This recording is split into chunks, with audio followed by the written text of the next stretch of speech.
কিলাপঞ্চের উসমান হাদি ভাই দলমত নির্বিশেষে সবাইকে সঠিক নির্দেশনা অনুযায়ী কাজ করার জন্য সত্যতা বজায় রেখে তিনি তার কথাগুলা বলে যেত।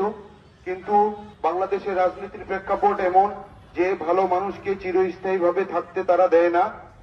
বিভিন্ন চক্রান্ত করে বিভিন্ন অপশক্তির দ্বারা হাদি ভাইকে খুন করা হয়েছে। সেই খুনের প্রতিবাদে আজকে আমরা সবাই একত্রিত হয়ে তার গায়েবানা জানাজার নামাজে আমরা একত্রিত হয়েছি এবং কি নামাজের শেষে আমরা সবাই বিক্ষোভ মিছিল করব পঞ্চগড়ে। সবাই আপনারা আসবেন, থাকবেন। আমরা হাদি ভাইয়ের বিচার না হওয়া পর্যন্ত রাজপথ ছাড়ব না ইনশাল্লাহ।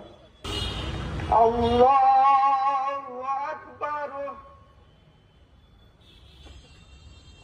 আসসালামু আলাইকুম ওয়া রাহমাতুল্লাহ। আসসালামু আলাইকুম ওয়া রাহমাতুল্লাহ। আল্লাহ